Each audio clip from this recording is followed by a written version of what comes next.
All right, welcome everyone. Hi chat. We are here on the semi-finals of the Prospect eSports Showdown. We have the number 1 seed, Josh, versus number 4 seed, Slipstream. How are you doing today, Ethan? I'm doing really well, Cheyenne. Thanks for asking. Really excited to be here and to be watching these two teams really duke it out. They play for our lower division here at Prospect Esports, and I think that we're going to get to watch some really exciting gameplay today. Like you said, Josh is the number 1 seed right now with a map differential of 25, which is more than half of the second place seed, Gannicus, with 9 wins out of 9 games played. Compared to Slipstream, who have had, they're still positive for this. For the regular season, 6 games won, 3 games lost out of 9 played, but a map differential of 8. So, definitely going to be. I think Josh is working out to be the fan favorites for this particular matchup. Josh may be the favorites, but anything could happen, right? Well, the teams are setting up, and we'll get to it soon. Do we know the first map yet? Yeah, we'll actually be going into Oasis first things first, and this is a really good. This is going to be one of our control point maps. This will be a really good demonstration to see what each of these teams are capable of. And like you said, absolutely, Josh might be the favorites, but anything can happen, especially when you're looking at some of these lower division teams who aren't bound to the power levels of each of the heroes that you'd see run at maybe the highest echelons of the competitive ladder. So we could really see a variety of compositions, variety of heroes, and I'm looking forward to seeing what everyone's strengths are. For sure. Well, looks like we're going in soon. Just before we go in, let's just remember that tomorrow we have a double match as well for the semifinals as well. So that should be exciting as well. We are going to have Maelstrom going against Los Borealis and the Bench against Force Revenge, which should be also good matches to watch if you are around. Yeah, now as we are in the semifinals, these games are going to be a first to 4. So a little bit of a longer series, but definitely, like I said, we're gonna get watch some really good Overwatch today. So Cheyenne, if that means watching more Overwatch, then I'll take whatever I can get. First team to get 4 maps over the other is going to be declared the victor, and is going to be just one step ahead in these semifinals. Be sure to, as we get into this next map, be sure to cast your predictions in the chat. Get a good opportunity to rack up those channel points. Well, I get them channel points. Just the other day, I went from like 10 to almost 7,000. So, you can get really good if you are predicting correctly. Yeah, be sure to cast those predictions. It's a lot of fun to cast your bets for the teams, and like I said, you also get bragging rights over your contemporaries if you get it right. That being said, I think Cheyenne, we're gonna be going right into this first match, just making sure everyone is all set. And yeah, sounds good. So we're going straight into Oasis. Heading into Oasis, Cheyenne. That's right. I think our first map here is gonna be, let's see, University Gardens. University. It's going to be University. Right, it's a really good map for Brawl. I expect to see some Brawl from either team, but we'll see what they come up with. Yeah, and this is a pretty good map for some different hero compositions. On Gardens in particular, I've seen a lot of the double bubble composition run, having the Zarya Winston tanks in your team.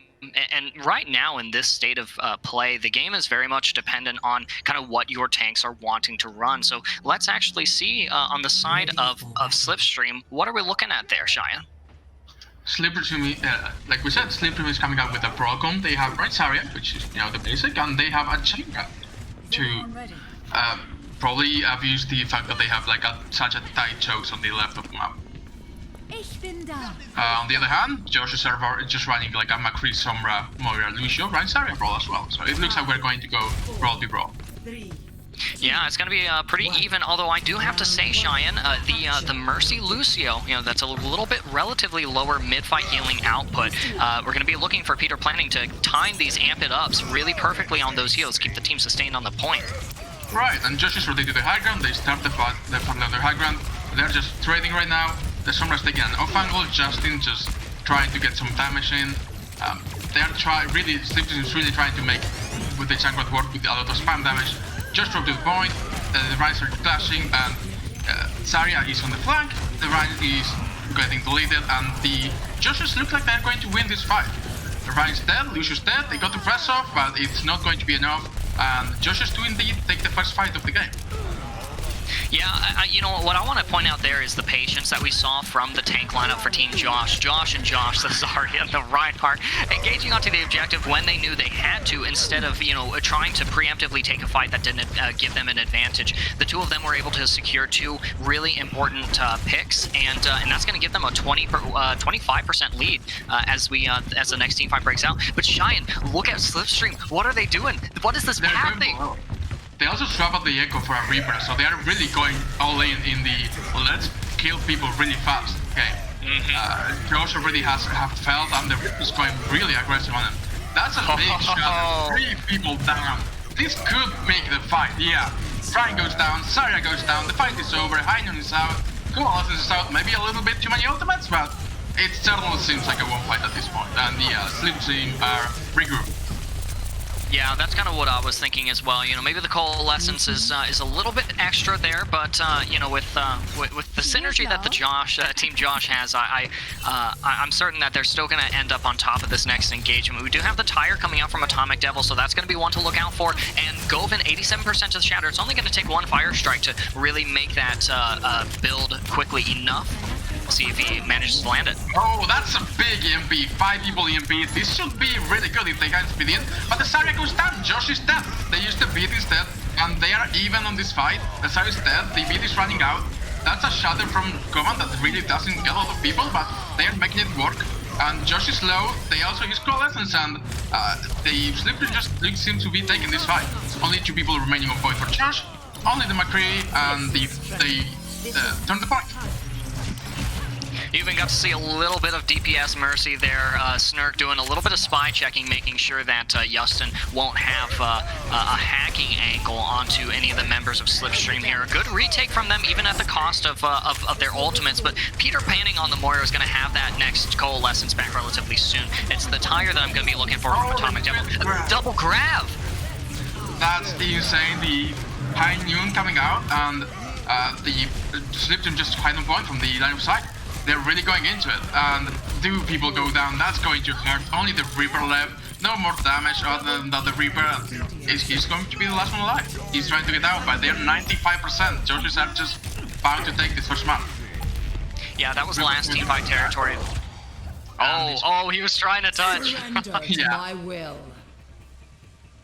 Yeah, that was last team fight territory there, and so sitting on any of these other ultimates was not going to be any good, especially since Avalex was so close to that Death Blossom, was only able to build it in the latter stages of that last team fight. By that time, the rest of Slipstream had already collapsed, so they will be yielding the first round in this map to Team Josh, and now they just have to win the 2 next maps. We'll be going to Gardens next. And I think that they're going to change up their composition. We're going to get a little bit more healing. Snurk now on the Brigida, Peter panning on the Mercy. We're going to have Cardinal on Diva, and Avalex and Atomic Devil will both be playing hit scan. Soldier 76 and McCree is still plenty of damage. Snurk actually swaps to Mora. Josh is going to stay true to this kind of rush style composition though, I think. Yeah, they're both playing rush right now, and Josh do have a Lucio, I will say that. It may allow them to rotate them more easily. But the Tracer is annoying the backline, and they're really trying to go in. Like, they're being really patient on the tanks holding the high ground. They're just waiting for the best moment to go in. They have that Lucia, so they can afford that. And they are just doing damage. They're trading damage and waiting for the right moment to go in. Josh just picks off the soldier, and that's a big pick. Like, that's at least half of the damage going for Slipstream. And now they're trying to hit, but I think that Josh may have this. But Josh goes down on Lucia. Now they're trading damage, like the Rise are trading. Fire Strike is hidden, and Govan goes down. Josh just gets to kill the McCree. Which comes true though, but Diva is D-Mech, and Diva is dead, Mercy is dead, and I believe that now the point should be going for Josh. You saw the tactical reset there from Snurk, just casting themselves off the ledge so that they can respawn with the rest of the team, which is absolutely a decision that you see in the highest levels of play. So really good play from them. They're going to be coming into this next fight with Coalescence, although that is the only ult that Slipstream has to work with. They might opt for a strange pathing like they did on University as well, although it doesn't look like it now. They'll be pushing the left hallway, and I'm sure that Slipstream wants to take this high ground away from Team Josh. Yeah, they're really committed to going for the high ground, but Josh have a lot of ultimates. Let's see how this works out. The Rhines are trading damage, Josh going in, doing a lot of damage. Pulsion goes in and just kills Govan goes down, and now Josh just goes aggressive. They're swinging, like the Rhine is swinging, Josh just deleting the enemy team, and that's going to be a fight one, and they only used Pulse Bomb at Colossus. Yeah, and you know, honestly, for Slipstream, going into that engagement was going to be tough, going around that corner, up the stairs, into this enclosure where the Pulse Bomb is going to get really good value. Justin already 45% to another Pulse Bomb, and being walked right past by the forces of Slipstream. I think they're going to push main, but they have to use ultimates before Team Josh uses their own. Hopefully they don't get caught out by Justin as well. And Josh are really holding the high ground well. They are being really patient with their engagements, and even though Slipstream is capturing the point, they only drop now. Coalescence come up from Snurk, that's a big shatter, but it only gets one. Grab on High Noon, does it get anyone? No one's died to High Noon. And Josh charges Govin, but the counter pin is there, and now the Run is dead. They have no more, they have no tank, they have no healing. This should be another fight going the way of Josh, and it's already 90%. Fair to Fan, whipping out the Glock there, trying to do the last little bit of damage, maybe get closer to a Valkyrie. We do have a last-minute touch here from Apalex, popping out the visor. I don't think it's going to get much value, though, Shia. It's definitely, he was alone against 4 people. That was probably not enough, and Josh do indeed just take the first map. I really admire the patience that these tanks are playing with. They are just taking the high ground until they see the right moment to go down into the enemy team. Absolutely, and especially their ultimate usage has been really clean so far as well. They're not using too many ultimates, they're not using too few. Here we have the Coalescence, which opened up the fight down the hallway. This was pretty much the second to last team fight here on this particular map.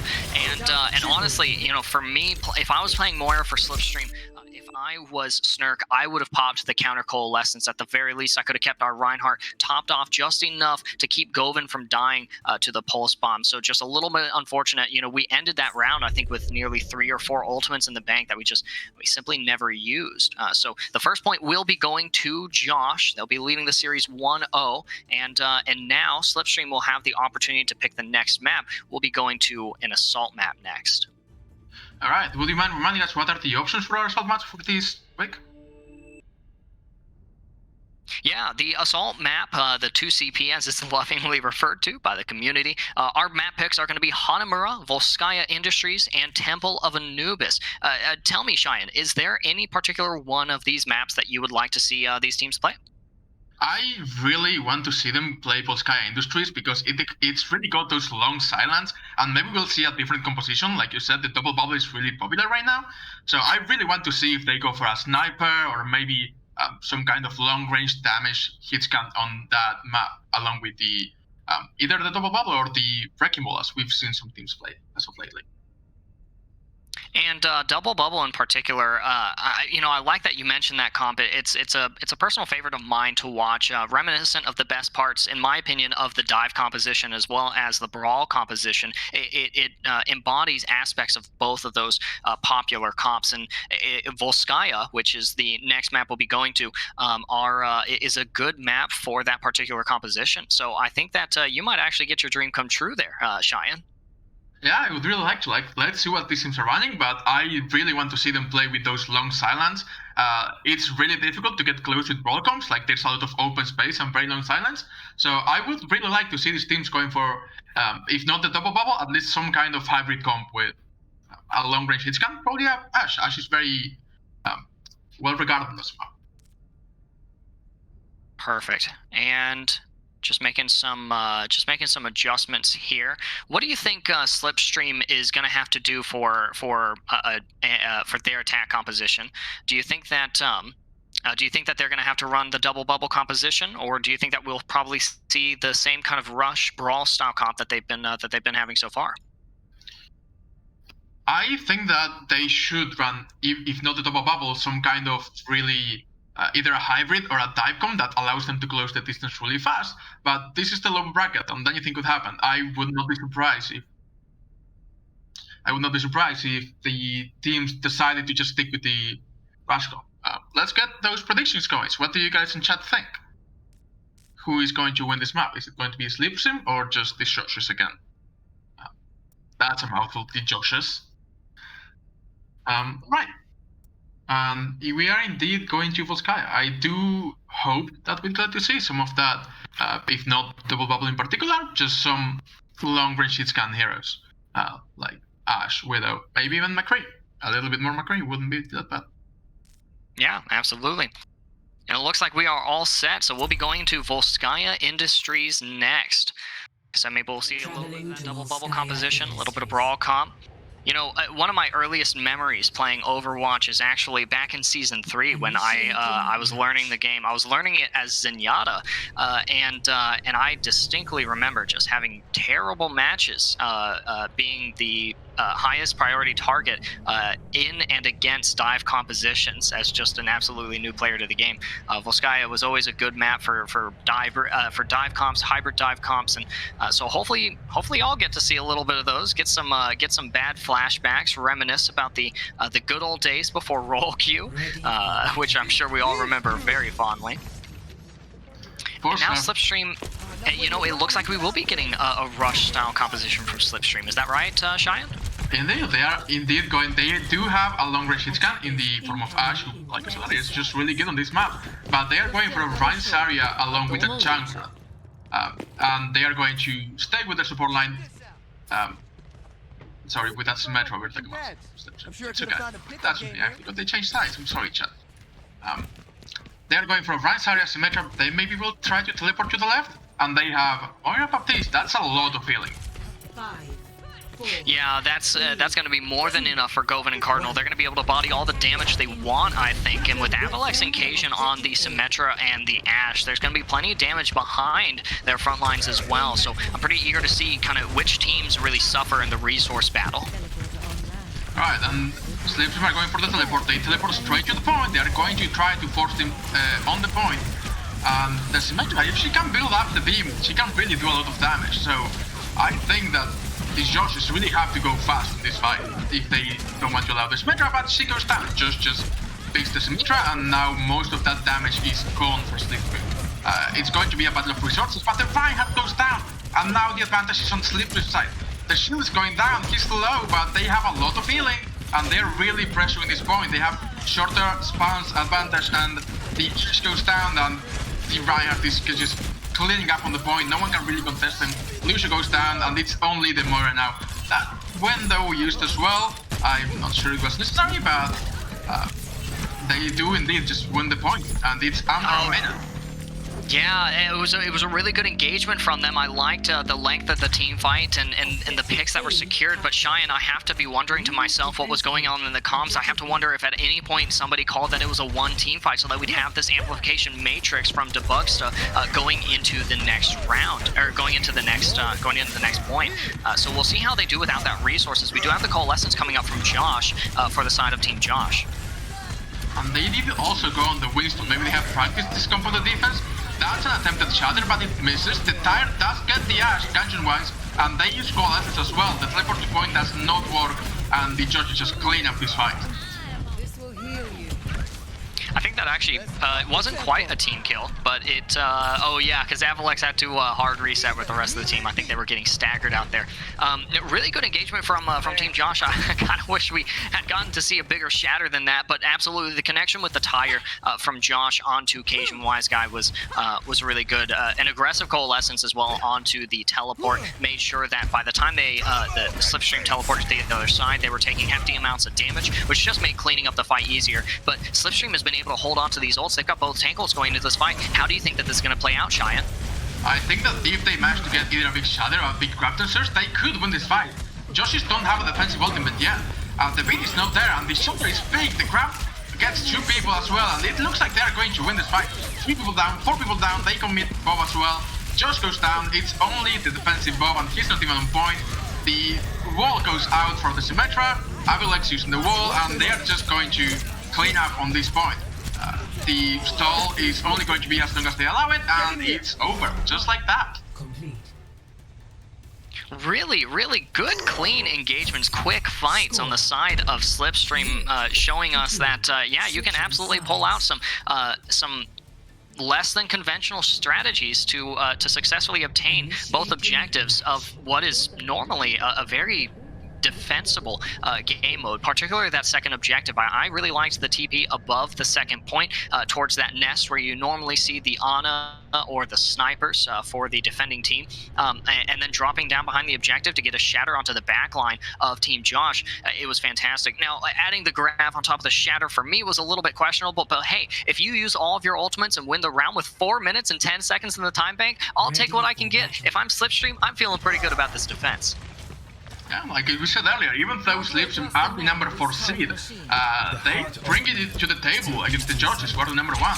This is a really good time bank for them, and like you said, that teleport shatter play was really good. It actually won them the team fight. It was pretty solid play from Govan. That was a really smart play. Yeah, and we might be seeing a little bit of increase in synergy as well, or perhaps refinement of strategies that have been run in private scrimmages and practices as well. As we did have Cajun Wise Guy and Debugsta both have been substituted in, so maybe that was kind of what Slipstream needed to get some fire under them and get themselves moving into these team fights. And we'll see if they're able to hold it with Cardinal on the Sigma running this double shield composition. You're pretty much impervious to the damage that Justin can pump out as Ashe, so we'll see how this goes. They're running Ashe and Genji. This is an old comp that people used to play a long while ago, and the fight is over already. They aggressive immortality field onto the Josh, the Ryan Josh, and they just delete him immediately. He gets walled off from his team. The immortality allows Slipstream to go aggressive, and he just leaves this play. That is not the first pick that you want to see in your team fight. That is the death of a push right there, seeing your main tank just get absolutely melted there. But Josh is going to be able to reconnect to the fight and is going to start trying to push this right side for the defenders. But Josh gets walled off again. Like, the same thing happens. He goes just a little too far forward, and Slipstream just capitalizes on it, punishes him with the May wall, and they just kill him before his team can help. Maybe not having a D.Va is also preventing them from being able to help their main tank when he gets walled off, but very clean walls from Avilex thus far. As well as, in Immortality Field, being able to just jump over a wall as Baptiste and throw down an Immortality Field might make the difference. We do see Josh on the Zenyatta and the Moira, which is a strong support lineup, but the Discords, they can't even get past a Maywall onto Govan, where the Discords are going to get most value, and Govan already was halfway, twice as far to Shatter. That's another wall, and they don't split the whole team in half, but they get a good 4 people, and the tanks are just deleted. The window, the damage is insane, and they're just cleaning up, but Govan does go down. The Junkrat pick gets a pick, and this may be crucial for the recontest. And this is something, Cheyenne, I'm sure you've seen this if you play or watch at high-level games. Honestly, it takes so little as a cooldown and an ultimate to swing or win a fight. And there we saw the Amplification Matrix and the wall single-handedly decide the outcome of that fight there. And now with a severe ultimate advantage on the side of Slipstream, I don't know how they can lose this. There's a flash. Joshes commit the Coalescence and both, but they are already dead. The flags into the Blizzard just won them the fight, even though they were down their Reinhardt, who was being sped back. They did not even need Govan to win this fight. That was a very clean engagement. Cardinal saying, Govan, you're coming back from spawn, so I'm going to get my biggest resource to this fight and getting big value out of it too. I think that was 3 or 4 people caught in the fight there. And we only used 2 ults. Once again, Debugsta is already 63% to another Amplification Matrix, and we're working with Trans now for the side of Team Josh. That's going to be really important for the Shatter or the Visor, but, Snark is equipped with their own defensive ultimate as well. I really want to see this Graviton Surge from Josh. I feel like it could win the fight for the Joshes.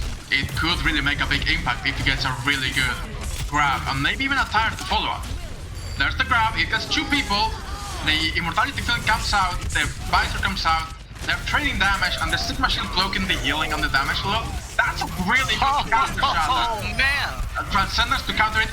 Govan goes down! The Transcendence just saves the team. Josh Transcendent just saved his front line, and they're cleaning from the point. 2 people dead, 3 people dead. The Lucio goes down. Kajun just picks up 1 kill, but it's not going to be enough, and the Joshes just barely managed to win the first point. Yeah, I don't think that we're going to get to see a touch from Team Slipstream, although already they are working with a better time bank. 3 minutes are going to get added upon the completion of the first objective here, and Team Josh still has the pulse bomb coming into this next fight. Justin is going to be looking for a stick in the backlines. Slipstream using everything that they had to defend the objective didn't quite end up paying off, but you're not looking at a disadvantage here. Cardinals already nearly to another gravitic flux, so we'll see how they use that for this next fight. Yes, I'm really looking forward to these pulls from Justin. It could really win in the fight if he gets a really good one in, but Cardinal with the flags could also turn things around. That's the pulls from on the May, it gets blocked. Cardinal picks up Josh, and that's all of the healing for Team Josh. The flags to follow up, Senyata goes down, and it's only the tanks remaining for Team Josh. They're trying to survive and get out, but I don't think they're going to manage. No, Slipstream is like, hey, we see you tanks, you beefy ultimate batteries that we can just farm for our next ultimates, sending Govan 57% up to another Shatter, Cardinal 25% up to another Gravitic Flux. We're going to have the Blizzard going into this next fight a little bit slower on the beat than I would like. If I was Snurk, I'd be a little uncomfortable, especially since Josh is equipped with a tire, the Rip Tire of their own. That's a free win condition, essentially, so we'll see how Slipstream outplays that if they're able to. Yes, but the big thing, that's a really good proof from Josh, and that's all of the healing for Team... Oh, Golden with the snipe! But the Golden goes down to the Coalescence, the Blizzard is out, but the Coalescence is going to keep the tanks alive, and 4 people down for Team Slipstream. This is not going to be a good fight. They really have to recontest this, and try to buy as much time as they can. The back coming in with the Immortality field, but he gets cleaned up, and Govan back on the Wrecking Ball, and he's just spinning to win. He's trying to stall for as long as possible. He goes down, the Transcendence from Josh, just to keep his team alive. They are coming up back to ultimates. Grab, pulse bomb. There's the grab, and it doesn't actually hit anyone, but it prevents them from critical. They just recontesting that way, and that's going to be the point for the Joshes. I don't know if you got to watch this. I got to watch it almost IRL. That's how surreal it was for me, for Josh on the Junkrat to just throw the concussion mine over the shield of Govan and just...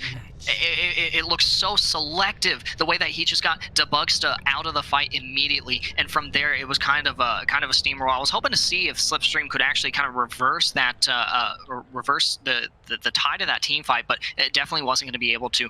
Cheyenne, you and I, we've played a lot of Overwatch. We played Volskaya many times, and it's important to know when the win condition is to stall into overtime or go for a team composition that can just play for picks, right? We were looking to stall with more than a minute and a half in the time bank remaining for Team Josh as they captured, worked their way up to 66% on the second point of Volskaya. At that point, Shine, I might have been opting for a composition that can get a quick pick, the Doomfist or the Reaper, something with lots of sustain. We do want stall, but the win condition wasn't overtime there, and I think that might end up hurting Slipstream, but they've got plenty of time to work with, and they're going to be going back to the same composition for first point defense. I'm sure that we're going to see the same strategies emerge. We'll see how Team Josh is able to play around those. Team Josh is actually going on a Moira dive with the Genji, the Tracer, the Lucio, and the Moira with Monkey D.Va. So it's going to be very interesting to see them play this. It's going to be a lot more difficult to split them with the Mabel, that's for sure. And Josh just goes in, dives right into the middle of the team. Everyone goes in. The Govan is trying to back out, and he's trying to get damage onto the Monkey. You probably don't want to be trading damage with a Reinhardt. That's a lot of close range damage. Josh goes down with Lucio.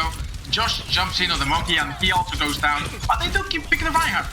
D.Va trying to get out as well, being frozen by the Mei. And this looks like a lost fight for Josh right now, but they have this spawn advantage. They could come back a lot faster than a Slipstream could.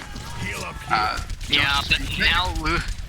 Yeah, losing Josh on the Moira there, that's no good. That's going to be a forced hard reset there from Team Josh, and we see as Avalex gets a Demect D.Va out of the fight. This is going to be a hard reset for them. 30 seconds remaining in the time bank. You're looking at this, if you're Team Josh, you're saying 25 seconds to touch. Let's get it together, guys. I really want to see a big shatter from Govan right now. He only has to worry about the Monkey buff, and that's the only thing that can block it. I am expecting him to do really good things with the shatter, because there's not that much that can stop it. The bubble goes down, He goes for the shot there, he gets Josh, he gets Genji as well. 2 people down, the Gachun goes down as well, and it may be even right now. But the tanks are still on the side of Slipstream. The blade comes out, and maybe Joshers are going to take this point. They kill more people, and even though I think they were working at a disadvantage, not having their tanks alive, their monkey, their main tank, they still turn things around and are going to cap the first point. The Nano Blade at the 11th, I'm sorry, the Dragon Blade at the 11th hour there was, I think, exactly what Team Josh needed to not win, but really make sure that they emerged that first point successful. They have 20 seconds now to connect and capture the second objective, and Slipstream just has to hold them. That said, they are working with 5 ultimates. The Joshes really have an ultimate advantage if they can pressure the enemy team. Just going for the final rage, all that disruption in the enemy team, Coalescence comes out, the Diva Bomb is going to be thrown to the point as well, and Goban goes low, but the beat saves the team. The Backstar still goes down, but this looks like it's holdable. Tactical advisor from Cajun, and the Monkey is very low right now, only half HP, and Goban goes down. The spawn advantage is really on the side of Slipstream. They're trying to hold on to this point as much as they can. The Diva gets frozen, but Josh keeps getting picked. They have the disadvantage when it comes to the spawn, so Josh really needs to secure these kills. Every single pick that Slipstream can get is going to change things. Snap goes down, Avalanche goes down, Cardinal is back on the Lucio to spawn. That's a big shot there from Goban when he comes down. 3 people down, but he gets stuck, and Josh is just turning things around. Cardinal comes back on the Wrecking Ball, but he's dead. Reaper goes down, and they're getting percentage on the board. If they can get at least 1 tick, and there it goes, then they can really win this point. Second tick coming through. Snurk back on Lucio to contest the point. The blade from Josh just kills the Baptiste, kills the Lucio, and it is looking like the judges are going to cap second as well. What a long and arduous battle on the objective. We have Cardinal rolling around on the ball, wasn't even able to tether to the middle section as the Coalescence comes out from Josh, as well as the beat to sustain on the objective. There's just no hope for Slipstream. No time in the time bank remaining for Team Josh, but they did manage to capture the second objective. Earlier I was saying if I'm on Team Slipstream, I'm feeling pretty good about the defense, but now if I'm on Team Slipstream, I'm starting to sweat a little bit, saying it's hard enough capturing both objectives when I have 4 minutes in the time bank to start with. Only 4:10 remaining, and I have to recapture both points. It might be a more complicated endeavor than I want to imagine, simply because Team Josh is adapting really well to the strategies that we're seeing from Slipstream. Indeed, they go for the dive heroes, and they really get things done. They slowly work around, stage their dive, and they surrounded Team Slipstream really well. Even though they were still lower on picks, they were 1% down, and their Monkey player died as well. They still managed to come back and do all the damage. Their coordination was really good when getting the picks, and Josh just got a lot of value on that Genji, and they managed to take the first point on a much better attack than the first attack on the Brawl team, and then they just snowball onto second with a ton of ultimates.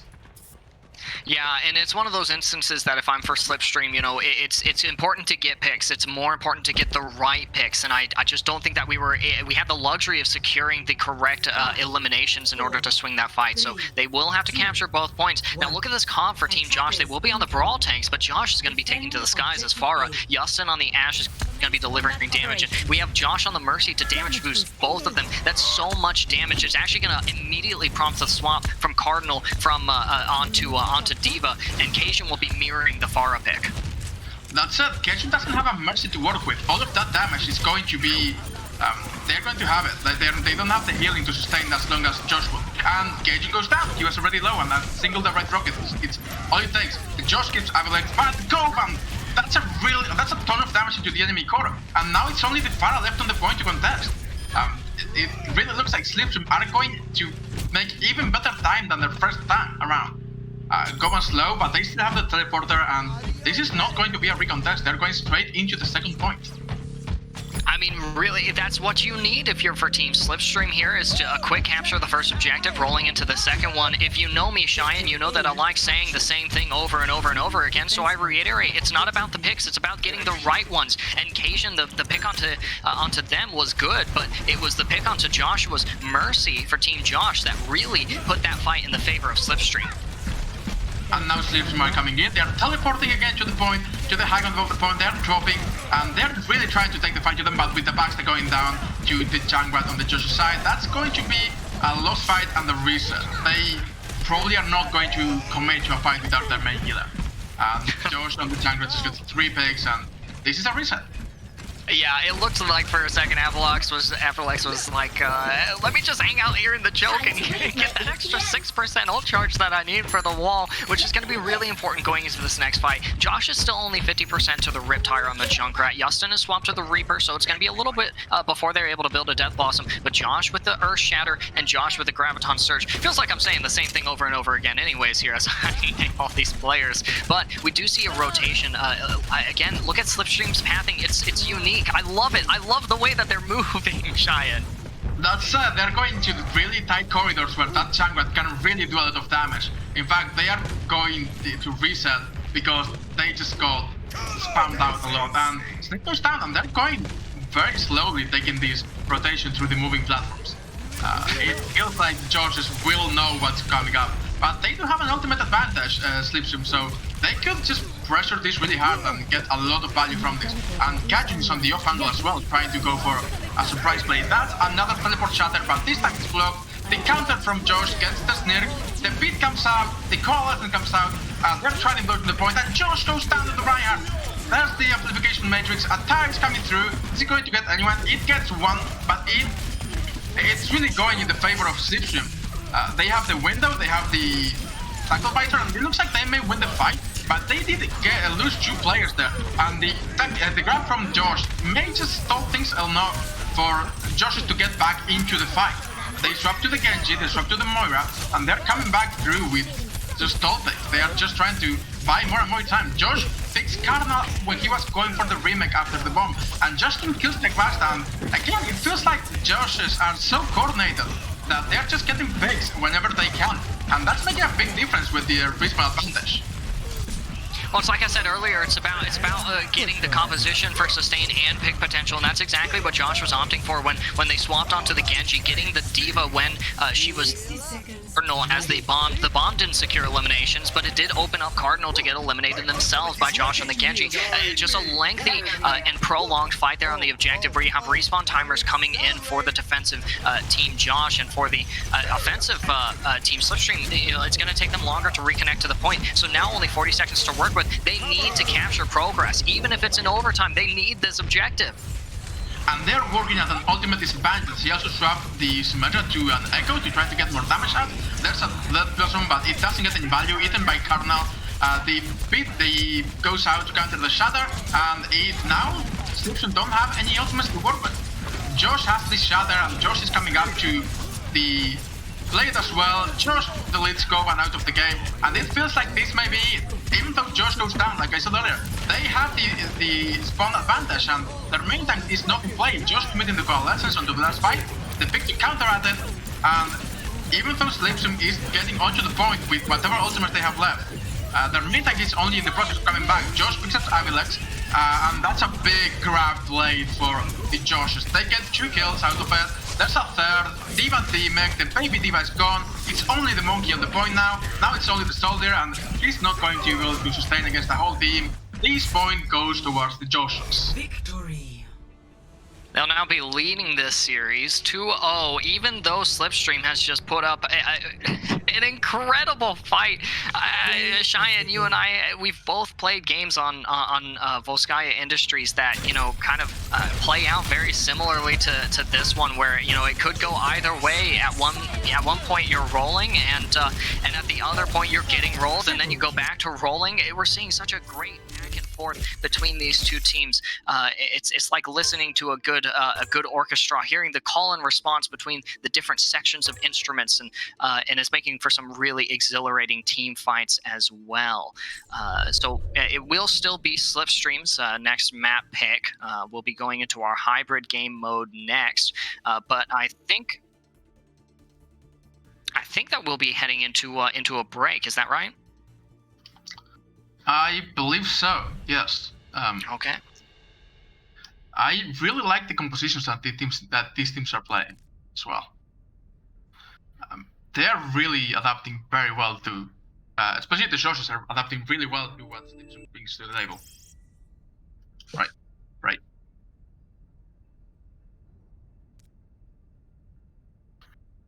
I assume you're muted?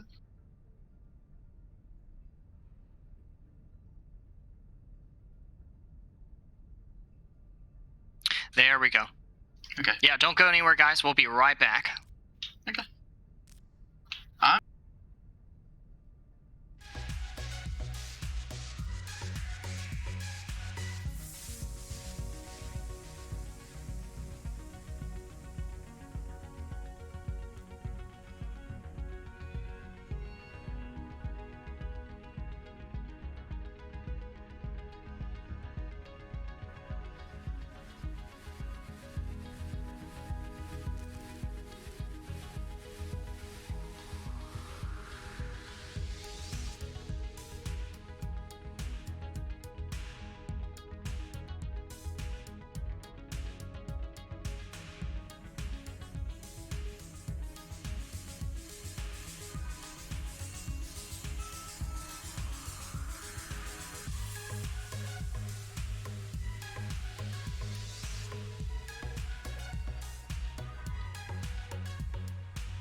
And we have returned.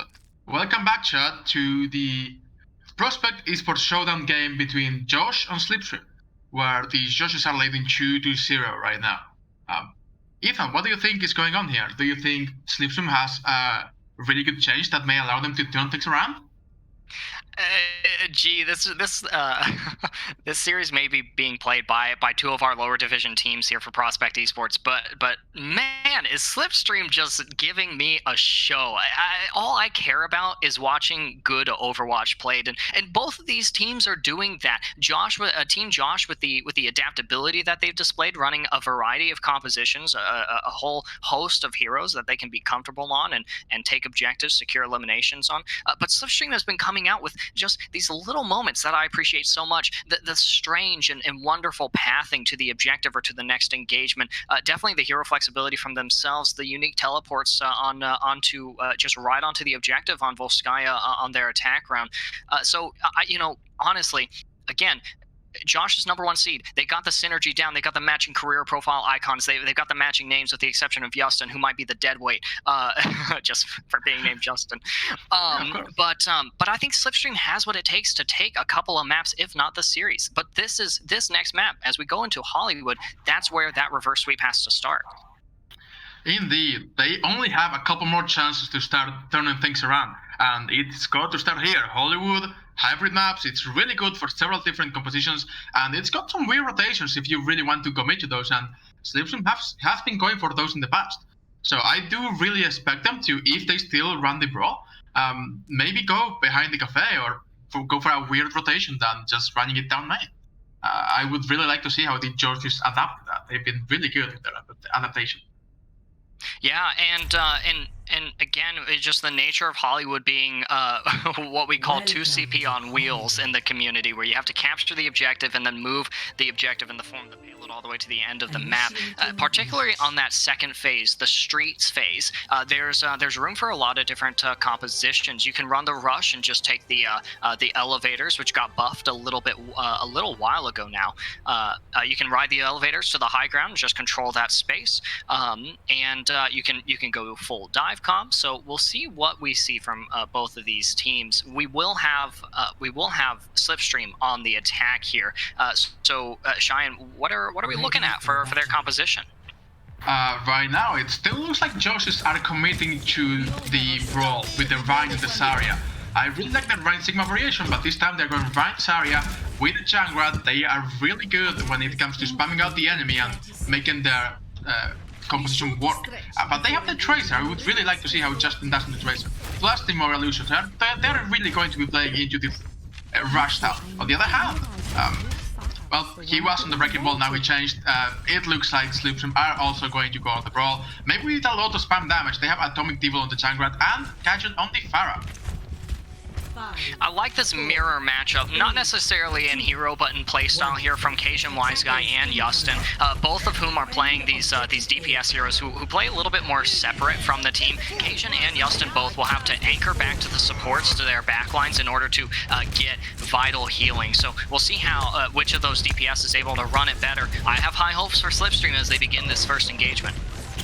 They are going for the high ground. They are taking the path to the left, to the stairs, and they are just going to take the high ground. They are not going to go down main. And this really prevents Justin from getting a ton of value in that Tracer unless he gets a really good flank. They are putting out the damage, even though they don't have a mercy for the fire. They are still spamming out with a lot of damage against the Team Joshes. They are just holding on to the high ground. Maybe a little bit too long. Justin goes for the flank, and now they drop. Groban is on the ground. Justin is dead, but without the healing, it's going to be really difficult for teams like Slipstream to survive on this one. Let's see how they do. Josh with the healing orb, and it's the dive. That was built really fast from Josh. It gets the Pharah, and with the Rhine going down, this fight is going to go for the Joshes. Yeah, it really all began. The beginning of the end was when Peter Panning got picked on the Moira from that high ground, and it all started with a concussion mine that actually launched Govan into the air. Only 40% ult charge because there was really no opportunity to connect to the objective and start swinging like Govan would like to do. Perhaps a more direct path to the objective will favor Slipstream here. I liked the patience holding the high ground, but unfortunately, like you said, it might have been a little bit too long. Oh no! Gets picked again before the fight even happens. Slipstream are going to have to retreat, but they don't do so in time. Atomic Devil goes down, and even though they have 2 people down. They are not fully backing out yet, and Gaijin also goes down. There are 3 people down now. You just start pushing forward. They have to back out. Justin, you saw Justin kiting Govin around in the back lines. Govin saying, if nobody's gonna deal with you, then I will. And chasing the Tracer around, but she's got blinks in her recall and 95% to pulse bump. Tracer will dance circles around Reinhardt. We have the particle barrier onto Govin pushing through the choke, but I don't know if it's gonna be enough to keep them sustained. We'll have to see. I really want to see the coalescence coming into play. Josh, Peter Panning pushes coalescence, and Josh gets a big that's 4 people down. Human charges, but this is game over. This fight is done. That was a shatter on 4 people, and the Juices are just going to hold on to this point again. And now they have a massive volt advantage. You had Atomic Devil on the Junkrat lob the tire down main, which by itself really isn't the best idea. You want to pat that around. I think about all the times that I've seen Jake of the Houston Outlaws play Junkrat on maps like these, and you know you've got a junk diff when Josh on the Junkrat just takes out the tire with a concussion mine. That was something else. Atomic Devil going from the Junkrat into the Torsion. Yes! That's insane. This fight is over. They commit grab, pulse bomb, coalescence into this fight, but they were not necessary. Just absolutely deleted Slipstream by himself. Now they are just going to have one more fight. I mean, you bled time off of the time bank, you've committed ults that haven't gotten value like the coalescence and the tire, and then you find yourself in a game, not Overwatch, but Valorant, where you have to check your corners, make sure that there's not a Josh hanging out behind you, because he's still got the tire, he's going to be ready to let it rip in this next team fight. He's going for the big flank, but the turret is doing a lot of damage, he almost dies to it, and now maybe this is the window that Slipstream needed. They are going for the high ground again. There's the tire from Josh, let's see if it gets any value. It's rotating to the high ground, it gets broken by Atomic Devil, so now they are close. The Joshes have the beat, but their Proass is coming, and that's a big shot onto the back line. Josh goes down, but he doesn't die. He gets to leave info, he has the beat, and there it goes. This is going to be a lot of sustain for Team Josh. The Proass comes through, but the is killed in the air, and it's a big shatter from Josh, and it looks like Slipstream are going to be losing this one without even getting a take. We have the Cardinal as the baby diva looking to contest the objective, but 150 HP in a Dream ain't nearly enough to capture at least 33% of objective progress on the point, and that means that Slipstream now has to hold 33% of objective progress in order to only draw this map. It's looking pretty dreary for them, and it's really all by the hands of Josh on the Junkrat, just absolutely dominating this map. I'm about to take Junkrat into a comp game and see if I can make him work on this map. I didn't realize that this was a good map for Junkrat, but Josh is out here teaching me how to play the game. It's just a spectacular hold from Team Josh. The ultimate usage, the positioning, the rotation, the patience that we're seeing from all the members of Team Josh. It just seems like Slipstream put forth a really good effort there, but ultimately got just outwitted. And those first picks onto Peter Panning were essential to win fights without even having to commit ultimates. Josh was just picking the main healer of the team, the Slipstream team, very often, like 2 or 3 times it was the first pick, and that really changed the thing for Josh. It allowed them to hold ultimates for longer, and it just changed things. Now it looks like they're going for a dive on the defense, with Josh going from the Junkrat onto the Widowmaker with the ledge on the top behind the point, which I assume maybe they will play with. We will see. And they are just going to commit really hard, and on the defense, Slipstream have double shield comp with Divine and the Sigma. They were doing really well with this comp in the past. Atomic Devil on the Pharah and Cajun on the Torchon. So I mean, all eyes are on Govin and Cardinal here to hold down the objective. Atomic Devil and Cajun Wise Guy to deliver the damage onto the tanks as they dive and separate the mid lines from the front lines. And Peter Panning and Debugsta, all they need to do is just stay alive for the length of these engagements. As oh no, it doesn't start well. It might get rest. No, it doesn't even get rest. Peter Panning not going for it. The tanks are just not going to have enough healing to sustain. If Josh is just played this low, and they just have a very big opportunity with no healing for the enemy tanks. They're rotating, they're surrounding, Josh goes in with the monkey, they're pressuring the Ryan, the Torsion goes down, Reinhardt goes down, Sigma is sleeping, and it looks like it may be a cold game. The Ana comes back, but she dies again, and it's only the Sigma left on the point. The Pharah is trying to do damage, but she also goes down, and with only Sigma contesting, the turret is getting 2 kills, but it's enough. It's not going to be enough. That turret just gets 2 kills, but it does best effort, but it's not enough. And this map goes to the Joshes. That's going to be 3 points versus 0 points, favoring Team Josh over Team Slipstream there, putting up a really good fight on the defense, but once again, losing that support early, that's the last thing you want to see, especially in a round where losing someone first is going to be really bad. Here we see the play of the game, Josh, with that triple concussion mind kill. That was absolutely spectacular. Again, maybe you're not playing Valorant, but even in Overwatch, you got to check your corners, dude. You got to really check those have. angles. It's crazy the things that regardless of where you play on the competitive ladder, it's there's always going to be someone trying to pull some cheeky nonsense. It's really fun though. If you've been in the position of pulling that cheeky nonsense, it can be a blast, especially when you're playing jungle. But that said, let's go into discussions, because I think Josh really is positioning himself well and basically won this map for the Joshes, like the jungle Josh. The DPS did really good. Yeah, absolutely. And I mean, Justin it reminds me of kind of the man behind the curtain, kind of pulling the strings of the team fights. If we look at Overwatch as a resource-based game, the attention that you give to certain things is absolutely part of those resources, just like time in the time bank or space created by your tanks, right? If you don't have any attention on the objective or attention onto your tanks as a support player, then you're down a resource. And we saw Justin pulling at the kind of fraying the ends of the formation that Slipstream was trying to run on that tracer. So yeah, it's between the two DPS. Josh absolutely kind of stole the show, but Justin was still doing work on the DPS. Indeed, like having a tracer paid your Reinhardt back is a very big deal. Like, you're losing all of that frontline pressure, you're losing the shield for the jungle damage. It is not a small deal. And even though Slipstream were trying to deal with the jungle, maybe they just forgot about the tracer. And when they let that happen, then the Tracer just gets a ton of free pressure. She's a really good hero in the hands of a skilled player, and Justin was doing really well with it.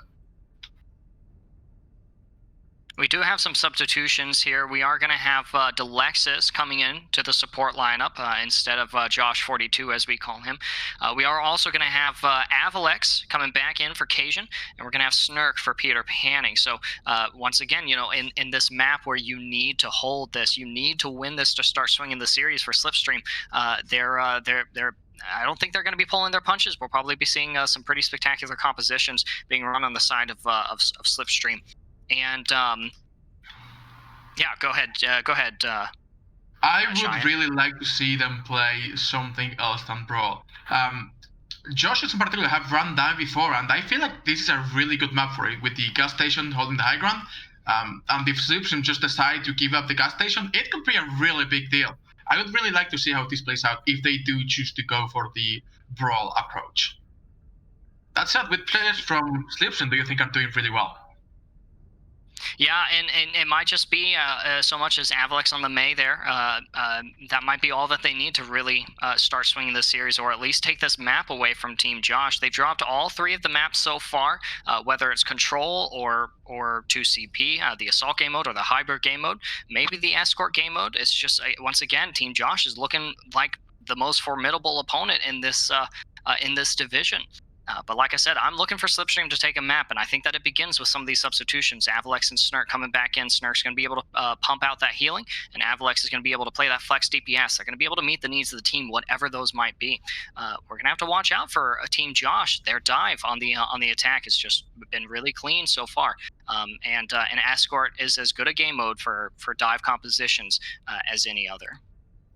I really want to see what Avalex come up to, because when we're playing on Volskaya, he had some really good walls in the May, he had some really good teleports on Symmetra, so I really want to see if they go for these practice plays, bringing Avalex back in.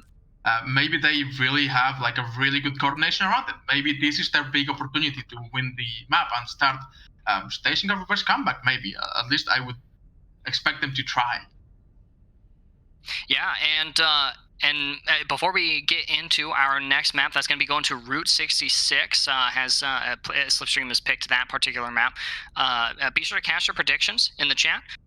Get that bragging right over the people who thought that Team Josh was going to win this particular map. My money, my channel points are on Slipstream. Like I said, I want to see them take a map from Team Josh, and it's going to start by, it has to start by us entering Route 66. I really think they have the potential. They just have to make that a reality. We'll have to see how they do and what they choose to run, but I do really think that Slipstream has the opportunity here to start turning things around. Let's look at what they're going to be running. I do really expect Josh to maybe go and dive on the offense, but they're going to be on the defense first. So, what do you expect them to run on the defense? I think that they'll probably stay true to the Rein Zarya, Rein Sigma composition that they've been running. Of course, as I say that, Josh locks the D.Va, Josh locks the Widow, Josh locks the... they're running a D.Va Orisa, the classic defense composition. God, I remember running these two particular tanks back in, what, 2018, when Orisa was getting power crept up to a Muspik right before Sigma was released and we got double shield meta. But anyways, we're gonna have Josh on the Widowmaker, Justin on the Tracer, and Josh on the Lexus on the Zenyatta and the Moira. So, you know, not a bad healer matchup and definitely amplifying the damage that's gonna be coming out from the Orisa. While on the side of Slipstream, what are we looking at, Cheyenne? They are playing again with the Brawl. They are really devout to this composition, and they have Ana, Mercy, and the Chunk, but this time they're running an Echo, and I expect the Mercy to be damage pushing the Echo to maybe help them get a pick. We'll have to see how they fare against Josh's Widow that got them that opening pick on Hollywood. But for now, they are just content to push the beta. They have free space until the corner comes through. And Josh just goes for an early shot and just has to retreat back to the team. They have a lot of damage, these Joshes. They are really trying to melt the shield right now, and they're just trading damage, even though they don't have a lot of long-range hitscan, a lot of precision. They can do a lot of damage, and Justin goes down. I think he got slept. The sleep, the sleep followed by the concussion mine was enough, and now I think Slipstream's gonna go aggro. They are indeed, and the D.Va is going for the health pack, but that leaves two picks to be had by the Joshes, and that's really, like, Josh on the D.Va just gets 2 kills, and that just turns the fight around for Team Josh. And Slipstream are having to start to retreat now. They can't sustain themselves anymore. Echo goes down, and Josh is really going aggressive on that D.Va. They're really trying to dive within the D.Va and the Tracer and do a lot of damage with backline. I love the confidence here from Josh on the Widowmaker, being the only one holding main right now. Normally you'd expect to see your main tank there, a Reinhardt or a Barrio. Josh is just out here hanging out. He's like, let me see if I can get a pick or two. And actually, it's going to be completely sidestepped here by Slipstream as they mount the high ground. You got to be careful about engagements into a D.Va or Orisa composition. Orisa really can hold down the main line, and D.Va can go in for peeling, and that's exactly what we saw in the first fight. They're going to have to work around that as Applex opens up this next fight with a pick on the Lexus. Indeed, the Moira goes down, and a lot of the healing is gone for Team Josh. The Orisa goes down, she cannot sustain contesting the point against the Reinhardt Changrat Reaper. That Rip Swap is really putting a lot of pressure on the main tanks, and whoever tries to contest the Brawl is now going to be deleted a lot faster. Josh is going to kill the Zenyatta, and they're going to take the first point. Slipstream are going to take the first point. Yeah, I think that they'll be able to do it. That pick onto the Lexus, and then you know, you've got Justin in the backlines on Tracer. I actually lost sight of them. They're on the Mega in the caves there, checking the spawn of the forces of Slipstream. They're 6 strong on the objective. Get back to the fight, Justin, and absolutely, as it should be, the Josh on the Zenyatta was the last pick of that team fight, but Delexis, once again, Moira is not the pick that you want to lose first in the fight. She's got so much healing that she can provide, and on top of that, she's got a get out of jail free card. She's got Fate on a 6-second cooldown. There's no reason for Moira to die early. The teams are trading, and with Josh on the far just picking up the entire backline of Slipstream, I think this fight is already over. They don't have the sustain anymore to stay alive, and yeah, Josh is just pushing forward, pressuring the tanks. The Zarya and the Reinhardt are just on the payload, but they are going to be killed. There goes the Reinhardt, and Cardinal goes down as well. Just dropped to the Pharah after not having any luck with the Widowmaker, and now they have a lot more damage at range.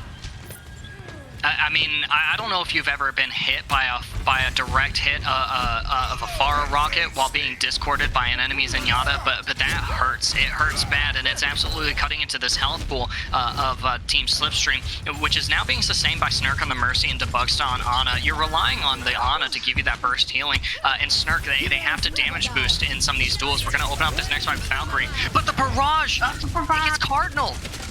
Cardinal's dead, they try to come through, they do manage to get the rest. The flank shatter from Goban gets 2 people, and it's not enough to get a kill, but at least it will distract the enemies. 3 kills one Jangra, and that Tara is going to win them the fight. With the main tank and both of those supports gone, Josh are going to have to regroup.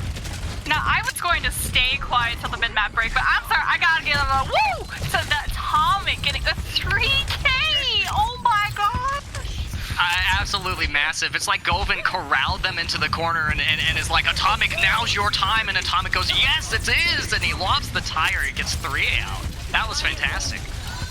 Now Josh contention the Diva on the high ground, but the...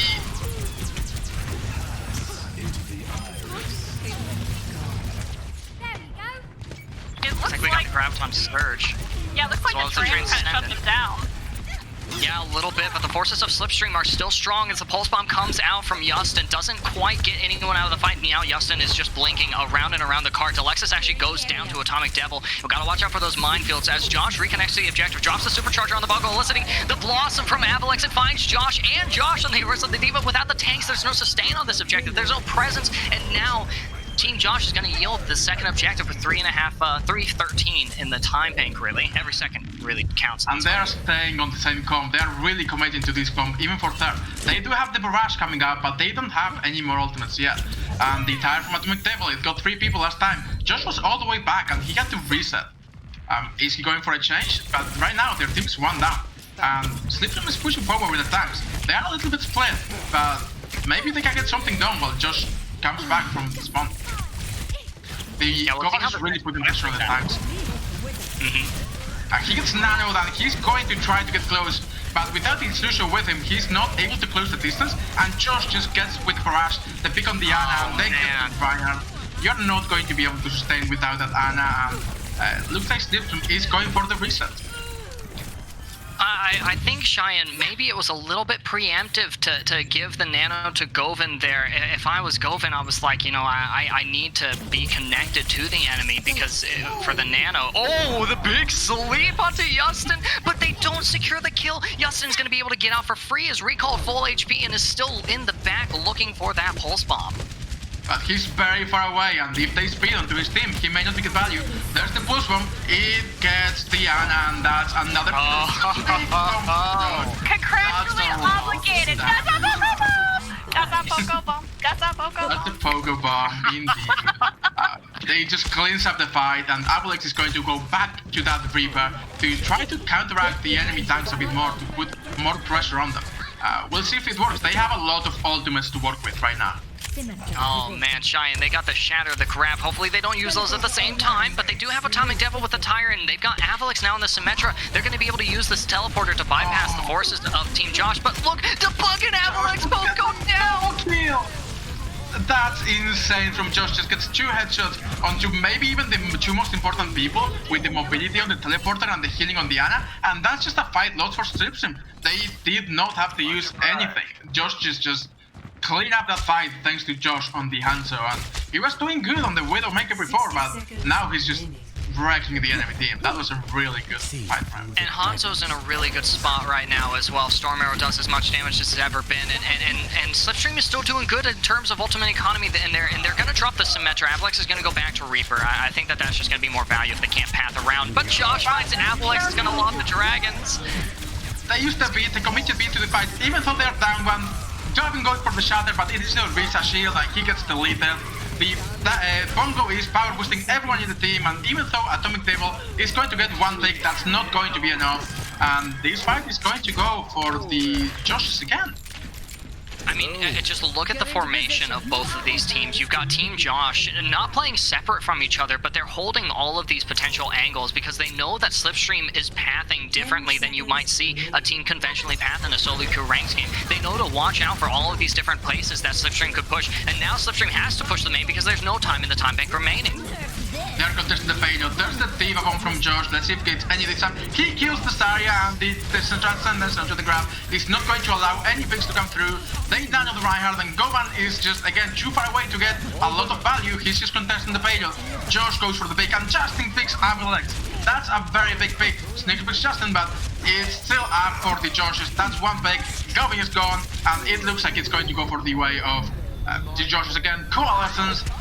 They don't have any ultimate Slipstream, and they're just getting melted on the point. They're trying to stall Cardinal on the Diva. The baby Diva is going to get killed. Evelix is back on the Tracer to try to touch the point, and they do, but they're not going to last very long against a McCree and a Zenyatta Discord. Vine's going to touch, and he just doesn't make it there. That's still a pretty respectable distance.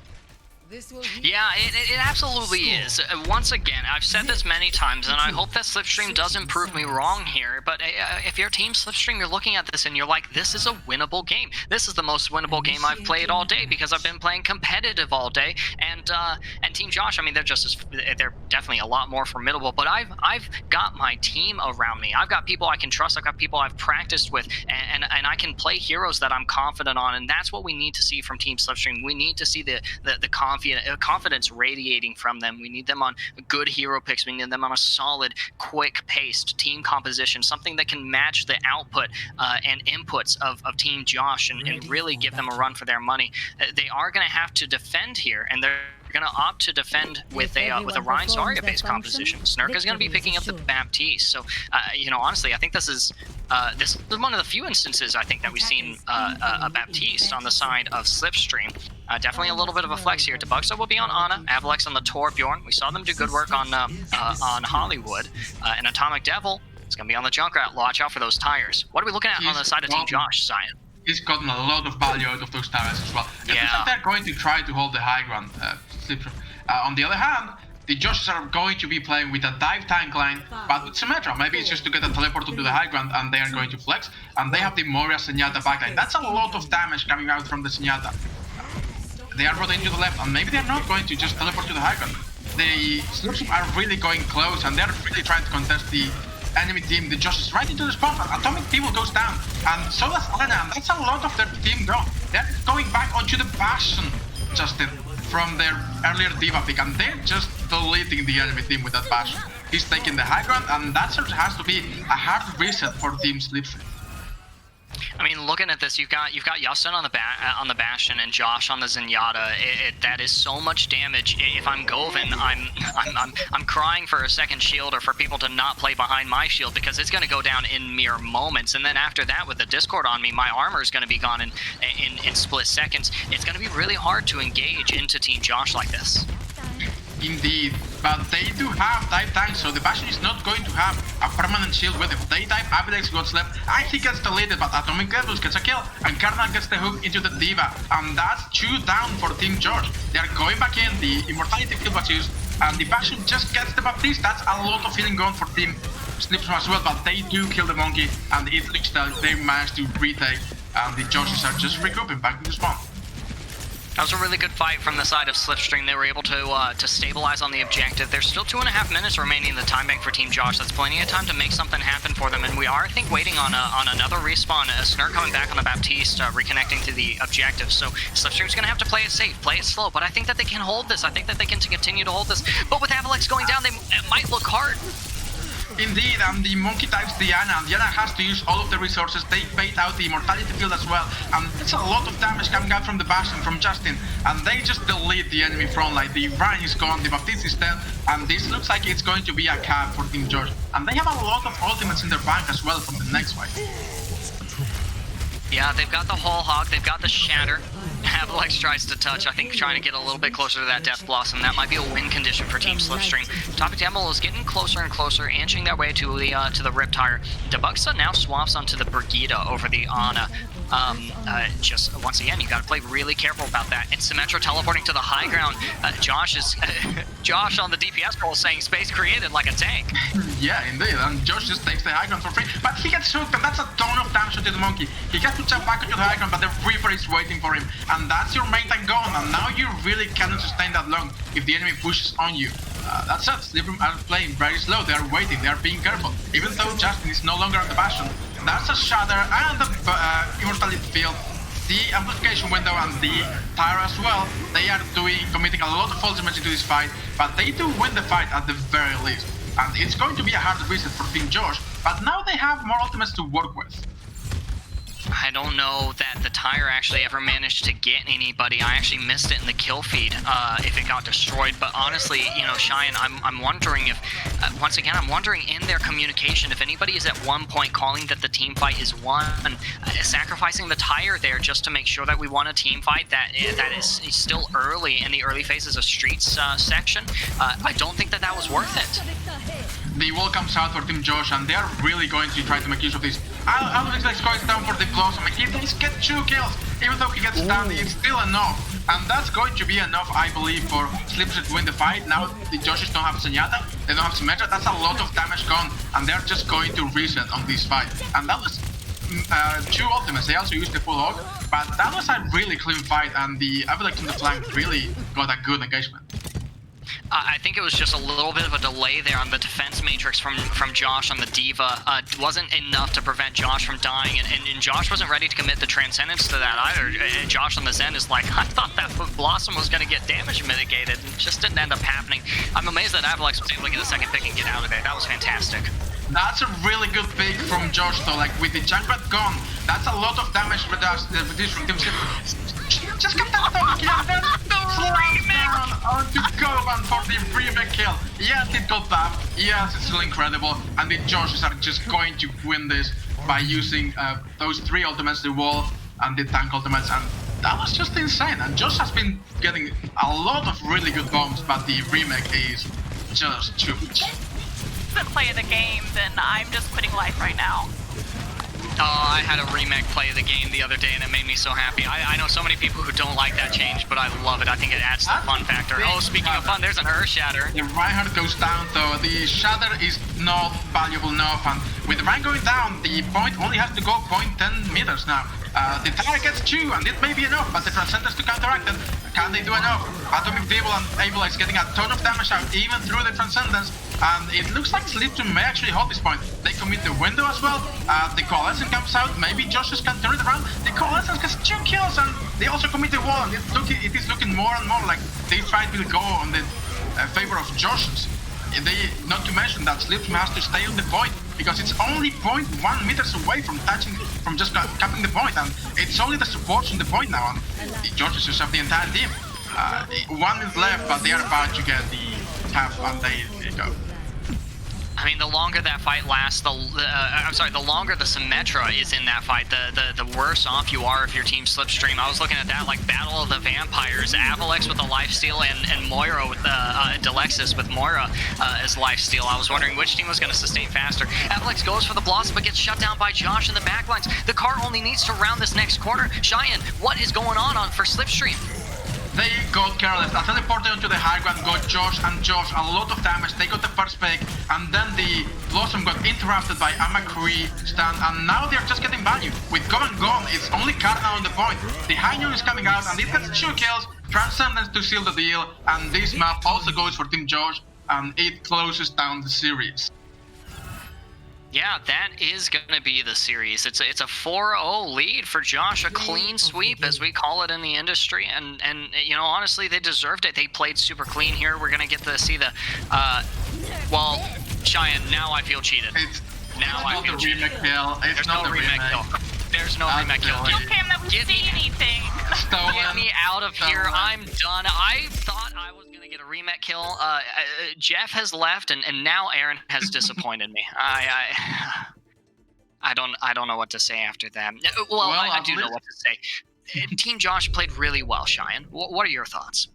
They really played really well. Their adaptability was very good. Whenever Slipstream was trying to go for a different angle or trying for a different comp, they really knew what swaps to make that would give them just the edge over the enemy team. And the Orisi Diva defense actually worked really well, even though it's something, like I said, I have not seen in a while. They made it work for a very long time. Yeah, and I think now's the opportunity that we're going to be able to take to cast votes for the MVP of this match. Cheyenne, you and I got to talk a lot about some of the players that are just doing spectacularly well. We've got Josh 42 on the flex support role, playing the Zenyatta, the Moira, the Bab, the Ana, pretty much whatever the team needed to really not only survive some of these team fights, but also to swing it as well. We saw really good transcendences, really good, good Mario gameplay, if that is a thing in the game. More is such a funny hero. But even outside the flex support players here for Team Josh, we had the off tank for Team Josh filling the role of Sigma, which I know you enjoyed particularly well. The off angling nuking that Josh on the Zarya was doing was really good. And I mean, we don't even need to talk about Josh as a flex DPS on the Junkrat, particularly on Hollywood. That was a spectacle. And Josh actually also bought them. He just won a few fights just by getting picks early on the Hanzo, on the third point on Fruit 66 as well. Just those early picks were really crucial when stopping Slipstream rotations and trying to get a lot of value. Getting those picks just stopped Slipstream on their tracks. But like you said, I think that even if Josh on the off tank was doing really well before, I feel like on this map they did even better. Those Diva bonds were really good, and they got a ton of value out of those ultimates. Oh, I don't know if I've ever agreed with somebody more in my life than right now, Cheyenne. You're absolutely right about that. Now, I was just going to remind you guys, we have an MVP of both teams. Now, our job as the casters is just to narrow it down to the top 3 to see who is going to the audience is going to vote for who is actually making MVP. So I want to see from the audience what their picks are from the top 3. I guess we can narrow it down for our producer, Lindsay. What's the top 3 of Slipstream, and what's the top 3 of Josh? All right, for Slipstream, we went over the Josh and the caster post chat. They are live right now. I can say it. If you think someone won it for Team Josh, cast it right now. As for Slipstream, I think Obelix did really well on that May Symmetra. It really brought Volskaya down to the very last second, and it got him a ton of value. It was a very coordinated play. So we can do Avalax, and then who's the other 2 that we would like to have the audience vote with? Govin and Cardinal for sure. Govin, I called out many times just the rotations, the pathing to the objective or to the next engagement that Slipstream was opting for. Govin and Cardinal, absolutely the spearhead of the formation for Slipstream, are absolutely MVP candidate potential there. I want anyone at this point from Slipstream. I want to do an interview with anyone from them, just so that I can figure out who's coordinating how the team moves. Indeed, I just thought that was so entertaining.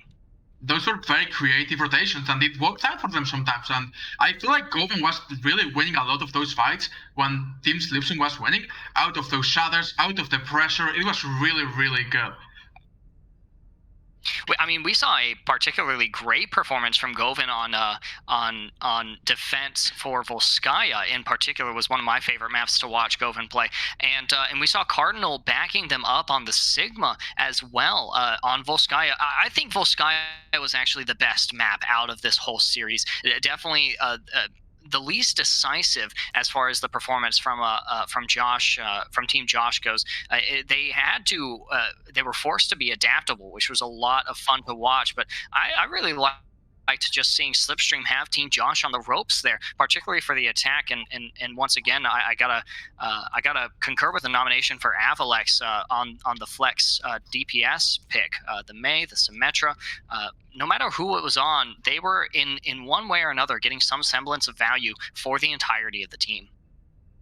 Indeed, it looks like we have our winner for MVP, Team Josh. It looks like it did go indeed to the off-tank player, if I believe the chat votes are right. So I completely agree. They were getting so much value, not only on the Sigma, not only on the Diva, not only on the Zarya, just as a morale booster for the team. It was really strong whenever he went for those ultimates, and it changed the pace of the fight very often. We have Josh42, who is the Diva player, with us, if I'm not mistaken. I grabbed the right Josh. Them all being Joshes is kind of confusing. So I'm going to go drop down and get Cardinal, who won the MVP for Slipstream, while you guys interview him. Fantastic. All right. Well, Josh, thank you so much for joining us this evening. How are you feeling after that game? Glad to be here. It was a good match. Yeah, it absolutely was. So tell me a little bit about your hero pool. Like the team or mine personally? Yeah, just you're personally do you only do off tank, or is your specialty actually on an entirely different role? You know, I play most of the tanks: Zarya, Diva, Sigma, all of them except for Rhine. So we have our Rhine player, and then I do the rest. That's very flexible, and it did really show. Like on a lot of different heroes, you are doing really well. Do you guys have like a set composition for each map, or do you guys like to improvise? Because we noticed that you guys were adapting really, really well to whatever Slipstream was bringing to the table. No, we basically take the timeouts between the maps to tell jokes, and then in that 30 seconds we figure everything out. Spur of the moment kind of team, working in the 11th hour, working overtime in the 11th hour to work out those compositions, those plans of engagement. I'm a procrastinator myself. I can't fault you for that. Go ahead. We really love the Diva Orisa. It's so not standard, but it seems to really work well for us whenever we do that. It does indeed. It does indeed seem to work out really well. That Route 66 defense was actually very solid. And I did notice that a lot of the time you were going really aggressive on the Diva. Was that part of the plan? Or did you just go on a whim because you saw that someone was low? You know, it's just if you got an opportunity to get aggressive and you know, make space and do damage, you gotta take it. Yeah, if you see if you see any villainy, if you see someone on your supports, you go and you peel for them. If you see an isolated target, you go for the dive. You count on your Orisa. I'm a fan of the Diva Orisa composition myself, as I play a lot of Orisa. I call her the queen of Overwatch.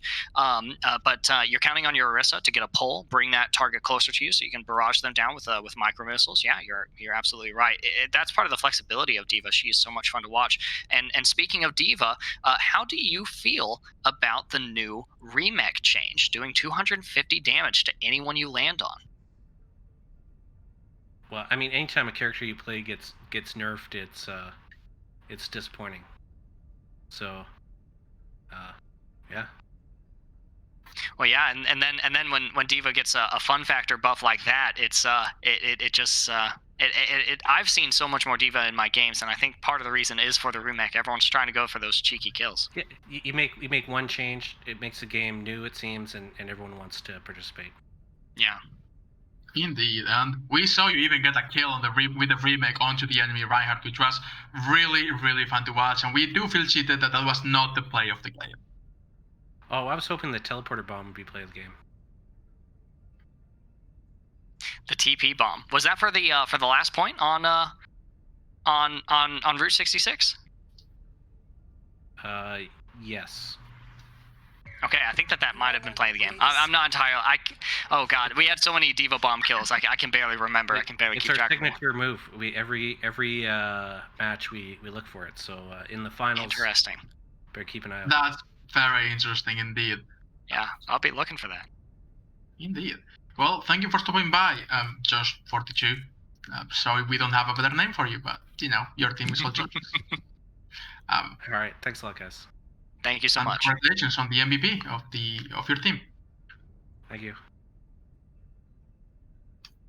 All right, and up next we have an interview with the MVP of Team Slipstream, Cardinal, who also plays the off-tank, I believe. So, really weighted roles for both of these teams. Hello, Cardinal.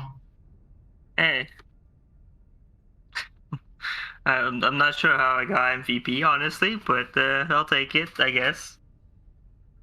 Well, when I think about the off-tank role, I think about someone who's pulling the strings. You might not get the glory of a five-man shatter, but you absolutely are super influential in setting the pace of the game. So, Cardinal, my question to you would be, how do you feel like you contribute to the way that your team plays? Are you the one calling the engagements? Are you calling like in particular? I'm curious about who's calling how to move to the next fight. You guys were moving around the map in some very interesting ways. The bottom of Oasis University, the moving platforms on Attack Volskaya. Who's organizing all of that? Well, it's whoever thinks of a good strat. It just happens. Sometimes one of our it could be our Lucio, it could be our main tank, it could be our Sim that says I'm we should do this, and then we just follow. It works or it doesn't. We will just retry. I noticed that you guys were getting a ton of value out of the coordination with your teleporters and your Maywalls in Boskai in particular. Do you guys plan for those? Do you practice those? Or does it just happen because you guys have synergy? Well, our sim TPs are a lot like trained. Our May is more on was more of a random pick, to be honest, but it worked out, and we had a discussion about the second time we went in. We had some disagreements, and I guess that so one of us was more correct than the other. And Cardinal as well. You know, we got to see some really spectacular plays from you guys. You know, obviously this was a little bit more one-sided of a series, but those games were still pretty exciting to watch. I'm sure they were exciting to play.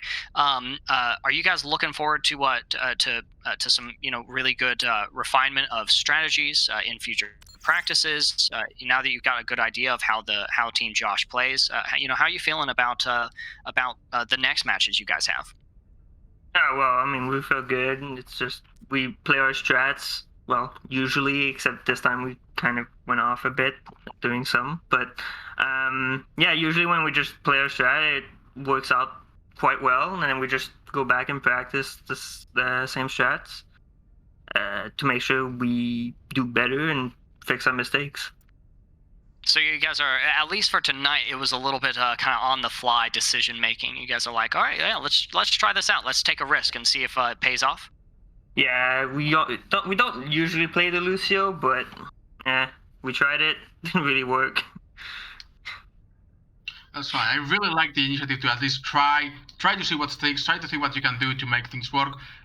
And you guys really had some really good coordination on some of those plays, and like Ethan said, the rotations were very interesting. So it's good to know that you guys are listening to each other and taking each other's advice into account. Yeah, above all else, I think team synergy is most important, and I think we got to see it particularly on Volskaya. You guys had that down pretty well, right, Cardinal? Oh yeah, I mean, Volskaya point, like our first push was actually, we were very proud of ourselves. That was a very good push. Our defense was actually pretty solid on the first time. The second try, maybe not, but yeah. Mistakes. Yeah, you guys were really close to winning that map as well. I believe that you guys could take a map. It's unlucky that you didn't, but you really had the potential to do so. Yeah. Congratulations on the MVP of Slipstream, Cardinal, and thank you for coming by for the interview. Thanks. Thanks so much, Cardinal. All right, and I believe that now we have to choose the MSP player of the entire game. Yes. I was actually reading the lamentations of the chat at the fact that we had yet to select an MSP, but absolutely it does have to go to. I'm sure you agree with me here, G. It has to go to Justin. His name isn't Josh. Casting for the Joshes was so easy because I don't have to read names. I know that they're all Josh, and then Justin's out here saying, "Oh yeah, no, my name isn't Josh," and I have to actually read to make sure I know that he's the one making play. So absolutely, Justin is going to be our MSP. Let's see if we can get him in here for a brief interview. Indeed, he was getting so much value as well. With flanking with the Tracer or going for the off angle sometimes as well. He was getting a ton of value. Like I said, he really had to shine to overcome all of the Joshes and make his name well known. Yeah, unfortunately, on a team called Team Josh, I just don't know that he'll be successful with that as long as his account name is Justin. I think that he'll always be overshadowed by his Joshua counterparts, and I think we might have Justin in here. We don't have Justin because remember it's a J. Oh no. So unfortunately, Justin pointed out that he was closer to Josh as having a J. We have a non-J name, and it's Delexis. And Delexis, yep. Yeah, I'm blaming all of the misfortune of anything on this non-Josh. Okay, well, that's going to have to be our first question is, Delexis, why is your name not Josh? What's up with that? Well, I am the newest recruit to the Joshes, so I am not yet Josh. I have to do something about that, or not. I'm not sure whether I really want to be associated with them. Are you planning to get an alternate account or to rename your account in the future if this team works out? It is a possibility. Again, the other thing is that I am the redheaded stepchild of the Joshes. In addition to the fact that I'm not Josh, I am also controller trained. I'm actually transferring from Xbox. Okay. Oh, that's interesting. So mouse and keyboard is actually quite foreign to me. So that hence, I'm Delexis. I'm not Josh. I haven't earned Josh because I'm not there yet. I don't have the skills. Eventually. I'm sure you get there eventually. We got to see you play Moira on Route 66, and you did really good. I remember one play you did where you pooped the coalescence, got 2 kills on the end of the second point, and secured the cap for your team. How do you feel like your team is adapting to your playstyle as well? So, I've actually adapted more to their playstyle. The Joshes actually have been really good. They've been working really hard. After a game, over drinks, several of the Joshes will critique my gameplay. Hopefully, we've only had a few drinks, so the critique goes shorter. But yeah, you never know.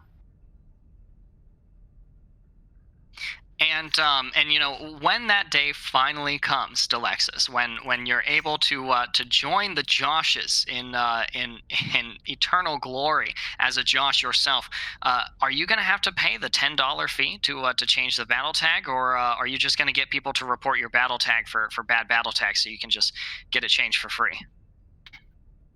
You know what? I didn't know option B existed. How do I do that? I've never been that guy, but I'm sure I can try. You get one free change on it as well. So if you haven't changed it so far, actually, you might just have a shot. Delexis, this is my perspective. We're just going to keep dragging you in the mud until you become a Josh. Really, I mean, that's just like the fundamental truth of Prospect eSports Showdown. We don't actually love any of you guys. We're just pieces of craps, So I would say extort the Joshes for all they're worth to get that $10 to change your account. Will do. I'll start a fund and see whether I can get enough donations to change my name. Yeah, go fund me / Delexis needs to become a Josh. I mean, you can finally become one with the team. You can take the next step into Joshhood. Yeah, and until it happens, Delexis, you're gonna remain our most shittiest player here for Prospect eSports Showdown. Although I am absolutely hoping that we get you back in here during the grand finals. Well, we'll see how everything falls down, but yeah, I plan to be there. And maybe if you come back on a Josh account, you could be MVP. I'm not saying that MVPs are biased or anything, controlled by the casting team or anything. I have to officially earn my Joshhood. Like the Joshes have to agree that I'm a Josh. So I got some time. I got a lot of work to do. Maybe you can prove them right in the grand finals.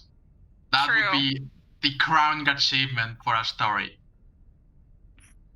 Sounds like a challenge. I'm in. Well, Delexis, thank you so much for engaging in our banter. Because the truth is, fun. Yeah, the truth is, you've been a trooper. You have had great plays all series long, and it's been a delight to watch the Joshes, compete. I almost wanted to say the Joshes and the Delexis, but you are a Josh. You just don't have the username. haven't officially earned it yet. A Josh in the making. Yeah, Josh in the making. There you go. You have to come out of your cocoon when you become one with Josh. All right. Well, thank you very much for having us. Thank you for coming back. Thank you so much, Delexis. Congratulations on the win. Indeed, and good luck in the finals.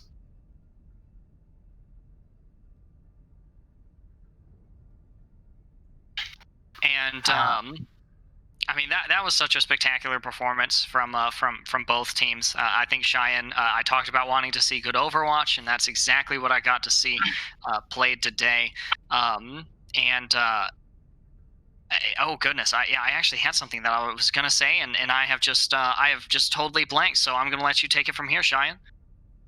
Sure, okie dokie, Indeed, Ethan. we got some really good Overwatch today.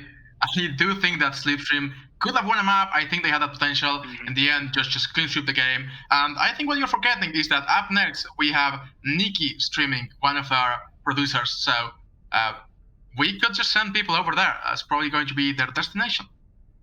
We are going to be rating Nikki. He is the second producer, Lindsay, of course, being our S-tier producer. She's with us tonight. I do want to remind everybody that we do have a double block tomorrow. We have Maelstrom v Lost Borealis starting at 8 p.m. And we do have our Tier 3 subscribers joining us. So just so everybody knows, if you sub to our channel at a Tier 3 or higher, you get to join us cool people in the booth, and that's what's going to be happening at 8 p.m. on Saturday. Right after that match, we're going to have the Bench v Ford's Revenge, and after that, we're going to be rating Nikki's stream. And Ben Retired wants to know, a big question of are we and why are we? But that's because we support our producers. We have a big crowd with us, and we love them. Indeed. Well, it's been a pleasure working with you, Ethan, Lindsay. Thank you for being here today. I really hope that we get to do more casting in the future. But this was really fun, a really good game of Overwatch, and I am excited to see more in the future from both of these teams. Yeah, in the meantime, guys, don't go anywhere. Again, we'll be rating Nikki's stream shortly. You're going to want to stick around for quality content to help support the people who work so hard behind the scenes here at Prospects Esports. Once again, guys, to all those who are watching, who have stuck with us through the duration of the series, thank you so much for tuning in. We appreciate y'all checking in and watching this fantastic game. Cheyenne, it has been an absolute blast casting these games. Once again, we got to see some really fun Overwatch. So thank you guys so much, and y'all have a fantastic rest of the evening.